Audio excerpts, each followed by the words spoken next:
So many of the approaches that EA kind of advocates hit these 3 criteria usually: high impact, neglected, measurable, right? And that's still the case for many of the organizations and many of the actions that are endorsed by effective altruism. However, we want to argue that sometimes this criteria of immediate measurability gives rise to a lot of the really important causes not getting enough traction. And I will briefly explain how this holds for basic science and technology research and development, but I'm sure you can pop out other causes where this is also a problem. This is one that we focus on at Foresight. It's basic science and research technology. And you can afterwards suggest other ones, and then we hopefully come out with just a step of like having a step at just proposing possible solutions for them, maybe breaking out, working on them, and then gathering some, very first principle things of like, how can we make sense of the hard to measure approaches? This will be very interactive. I'm just quickly giving a problem pitch for basic science, and I'm sure you have other things that are hard to measure that you want to work on.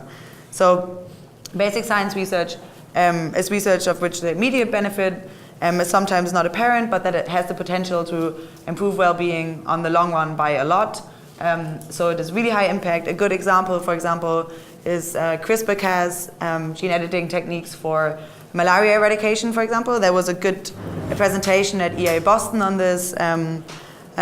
So there was a really good education on how you could, presentation how you can use CRISPR-Cas gene editing to engineer mosquitoes to eradicate malaria on the long run.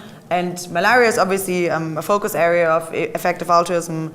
I think GiveWell recommends donating up to 100% of your income to Against Malaria Foundation for mosquito nets.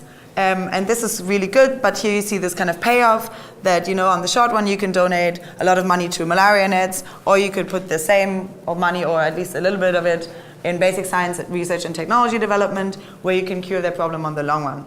And this is the kind of trade-off that you're facing there. I'm not arguing we should put all of it in basic science and tech research, but there's so little put into it that it should be at least a bigger fraction, right? Why do I think it's neglected? Well, basic science and tech research is neglected not only in the science world, but also in the EA world. In the scientific world, there was a really interesting interview with Neil Lane, who used to head the White House Office of Science and Tech Policy, who said that all organizations in the US, at least, that support basic research like the National Science Foundation, the National Institutes of Health, the Department of Energy, and even NASA were more and more pressured towards funding work that has an immediate kind of positive impact for the US. And obviously, with the current administration, this problem is not likely to go away with these kind of incredible budget cuts that were proposed. This problem will likely only going to get worse. There was, I think, the Office for Advanced Manufacturing at the DOE saw a proposed budget cut of 64%, which is pretty big. So it's neglected in the science framework and generally, basic research, but it's also neglected under the EA framework. So for example, like one example is Open Philanthropy. On their website, they state that they focus on 4 different kind of like focus areas, and one of them is basic science research. So they really list like, we think this is really important. But for all the other focus areas, they list, for example, one is US policy, I think, and then they list always sub-focus areas. So for example, criminal justice reform, or I think animal welfare reform. But for that focus area of basic science research, they have no sub-areas. They just literally say, I think, we're currently building our capacity. We think this is really important. And so here it's like, you really have something where you could really like help these organizations make better decisions and inform their decision making in that area. And so I think ultimately this kind of like approach to effective altruism that works really well on the short run is kind of really hard to apply to like more innovative, more high risk, more high payoff approaches. And I would love to find out ways of kind of bringing some light into this complexity that you have. I think Christine has a different angle on it, briefly. Right. So when I first met the EA movement and hit this measurability, obviously we would love numbers. We've heard some folks here who are very numbers oriented. There's nothing better than clear numbers. But I would say there's a tension. In fact, there's a conflict between this criterion and doing anything that is unique Anything that is one time, that is not repeatable, is not done many times, right? You want numbers, you have to either do it many times or there has to be something to compare. You have to have something to compare it to. If you do things that are unique and one-off, then, and it's a one-time thing, there's no parallel world where you didn't do that so that you could compare it and say, oh, we have a control. So we can say, oh, here I did this thing, and here's the result, and here in this world it didn't happen, and then and so you can measure the difference. There's no way to do it. So if you absolutely insist on measurability, and we all love numbers, I totally get that, right? Everybody in this room would love numbers on this stuff. There's not just a tension, but a conflict. Personally, I like doing things where it's unique, one-off. Maybe I'm the only one in a position to do it. But the fact is, in order to do that kind of work, which I would argue I would love to see you guys do more of, you have to do without the warm fuzzies, right? Because numbers give you warm fuzzies. If you can say to yourself, wow, what I did saved X lives, that's huge warm fuzzies. So, but the good news is you still get them. You get them from these people. We give them to each other. So you'll still get warm fuzzies if you do it this way. And you'll still get validation, because there's plenty of smart people who can tell that you did something exciting, even if the numbers are really unclear. Okay, so we heard, in the introduction, we heard that the EA movement is evolving. One is we're moving to a portfolio approach, which means we can think more broadly, think more about your specific skill sets. Where's the low-hanging fruit for you as an individual in making these decisions? You don't necessarily have to go on a website and take a test and have it come out at the end telling you what to do. I mean, I've never done that. What I do is I look for opportunities where I have an insight or I have a contact or I see something I can do, and I jump in and I just do it. So sometimes you're in a special place. You can jump in and do something really exciting. The other thing we were told was we're moving more toward doing a bit more high-risk, high-payoff projects. Science is inherently that way. Those of you who've done science know the whole point of science is you don't know if it's going to work. You never know. If you knew, it wouldn't be science, right? So science is inherently high-risk, high-payoff. I would say we might not want to use that term high-risk. Risk is like risk of death, risk of something awful. Risk, this kind of thing, it's more like high uncertainty. Is it going to work? Is it not going to work? The worst thing you're risking is money. We're not risking lives by doing science usually. So later on we have enough to do breakouts, I think, don't you think? We'll be breaking up into groups, and Allison will tell you about the different groups. I'll be doing the one where, how do I figure out what my low-hanging fruit is as an individual? That's my own role. Okay. What are other areas where you think that this is applicable? Like specific areas where you think that because it's not really measurable, not really tractable, it doesn't get the attention that it deserves? Yep. Subjective well-being. Or subjective experience. Yeah. Any of the preventative mechanisms. So we prevented something, but we don't know that we prevented it. So all of this catastrophic risk management is pretty much unmeasurable in a way. Okay. Yeah.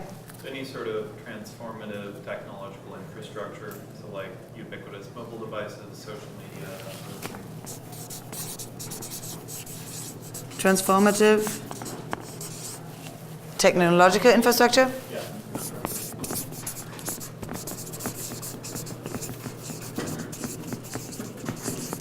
Okay. Yep. Improving systems of government or systems or ways of collecting control.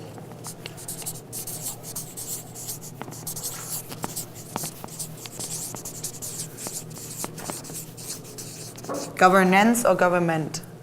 I guess either. Okay. Yeah, anyone else? Yeah. Anything that's impactful but you won't know for like 30 years, so like primary school education.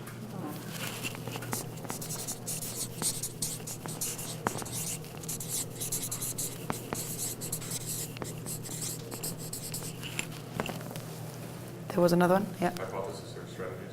Hypothesis search strategies? Could you elaborate on that briefly? Okay. Very meta. All right. Anyone else? Yes? Research into meta-ethical theories. Ooh, okay.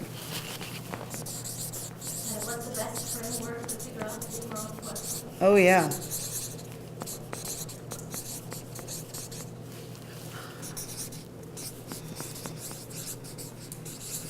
Sorry, I hope you can read this. Yes?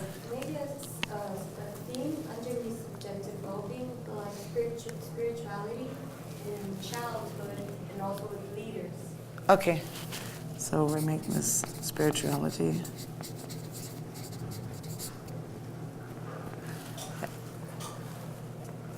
Yes?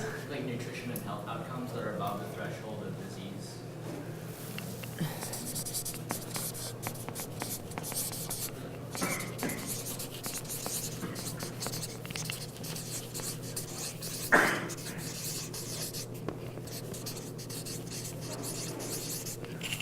Okay, good. So these are like other problem domains, right? And they're all hard to measure. In terms of finding solutions, does anyone have a specific way of measuring any of these things, or like an approach where you think that you could get a handle at it, or something that they saw before that has worked with finding ways of at least classifying or at least having a first go at getting a grip on how to quantify things? Qualities? Yeah. Okay.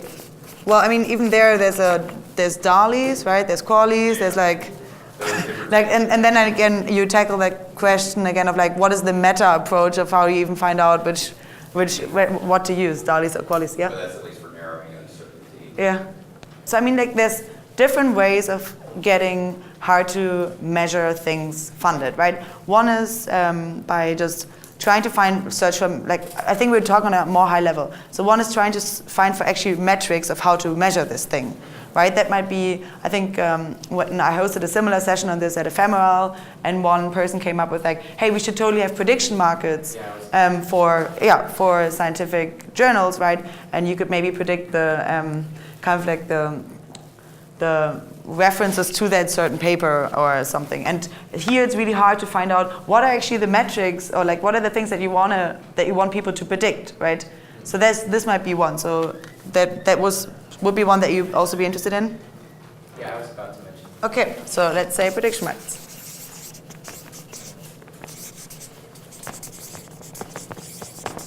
Okay. Okay. Let's call it. Yeah, all right. So we have a bunch of them written down here now. We're moving on now, but so we have like, what I would propose, right?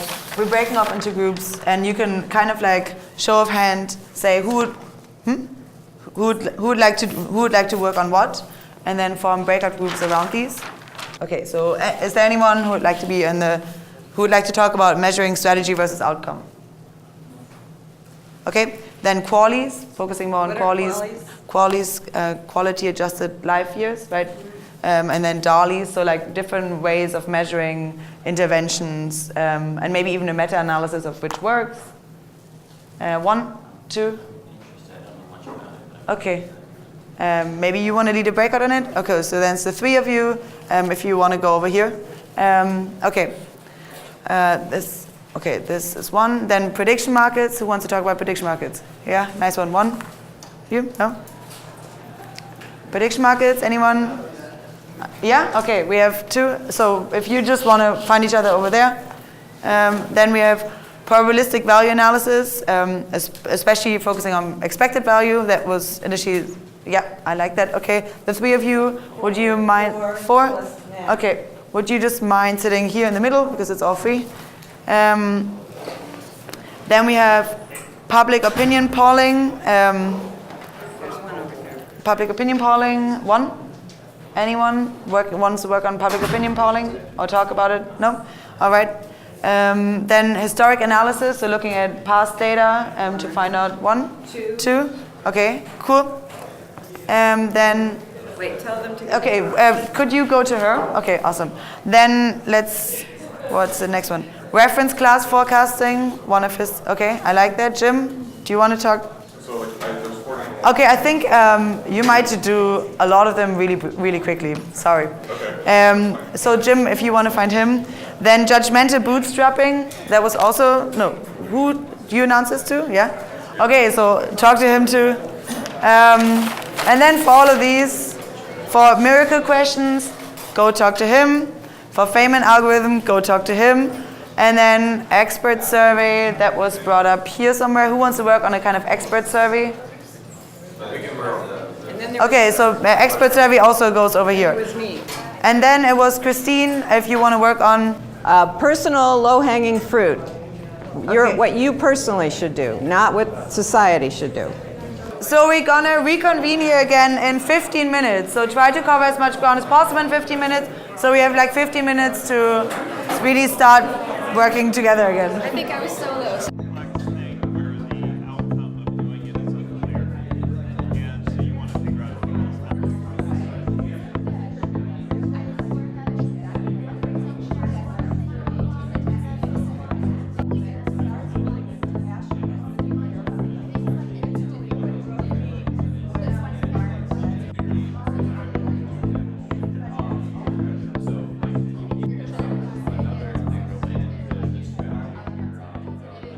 You can all stay where you are, but could please, one person from the group quickly come in the front here, just report out what, like the most interesting things that you discussed in the group.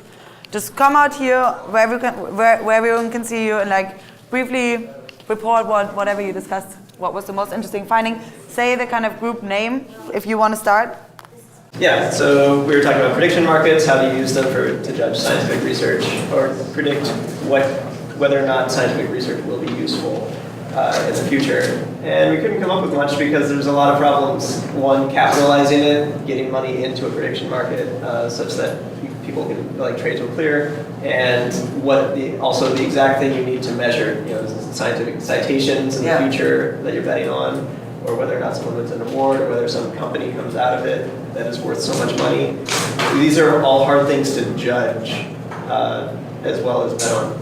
So maybe you can predict really just what field you might. Like, I mean, metaculus is one that's trying to do. Closest. Yeah, that's maybe the closest. Thanks so much. From your group? It's most interesting.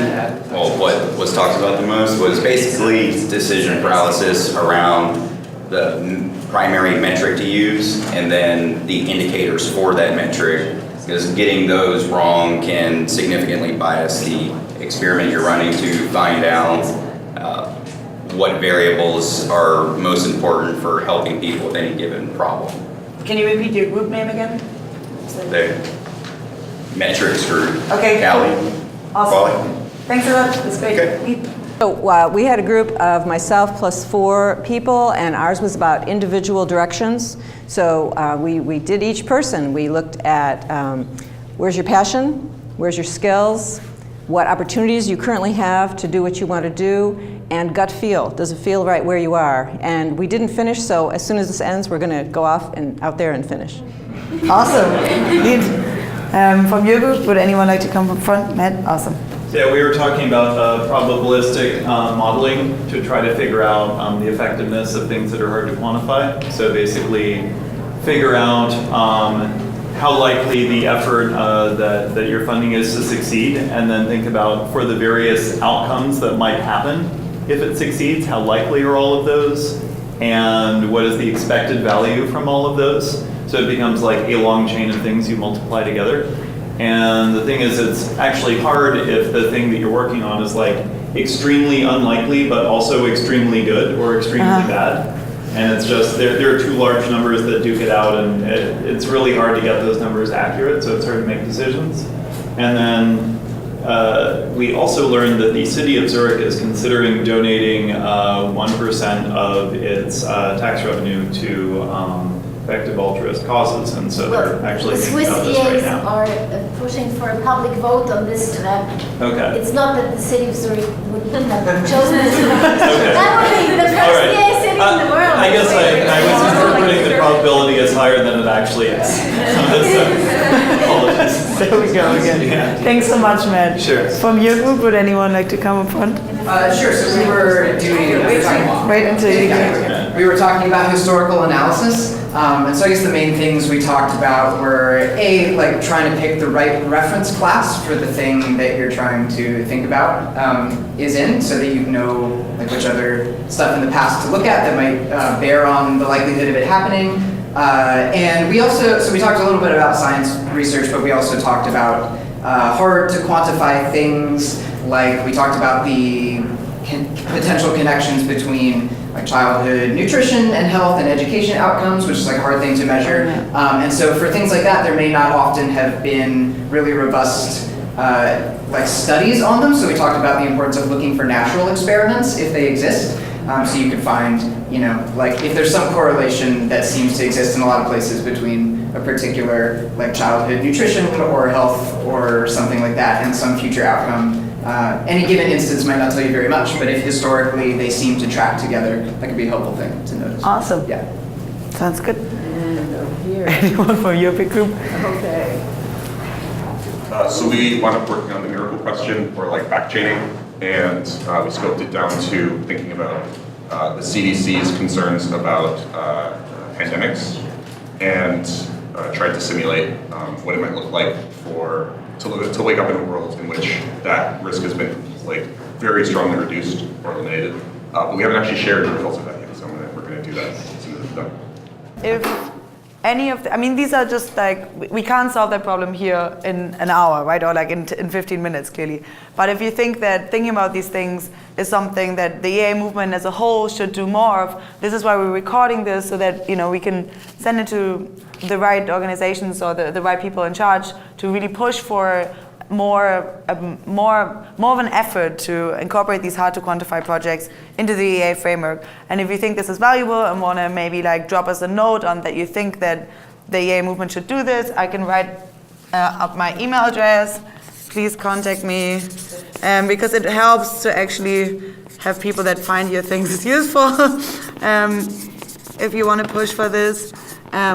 I certainly learned a lot today, so that it was, at least for me, really useful. So thank you so much for your time here. I mean, we have some papers here that we recently published on cyber, nano, and AGI existential risk, and then some decentralized approaches to reducing them. They're just here because we still have a couple of copies. If you're interested in these, take one. And we also have our Vision Weekend coming, which is for Foresight Senior Associates members. And you can become one on our website.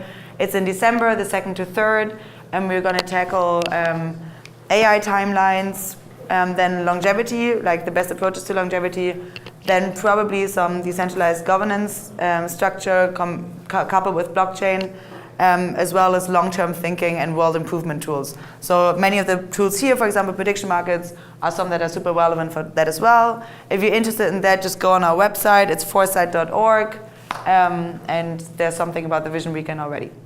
Okay, you're super welcome to use the space some more if you want to join that meditation circle over there. The Miracle Meditation Circle, then please do this. Thank you so much for giving us your time. This has been super valuable.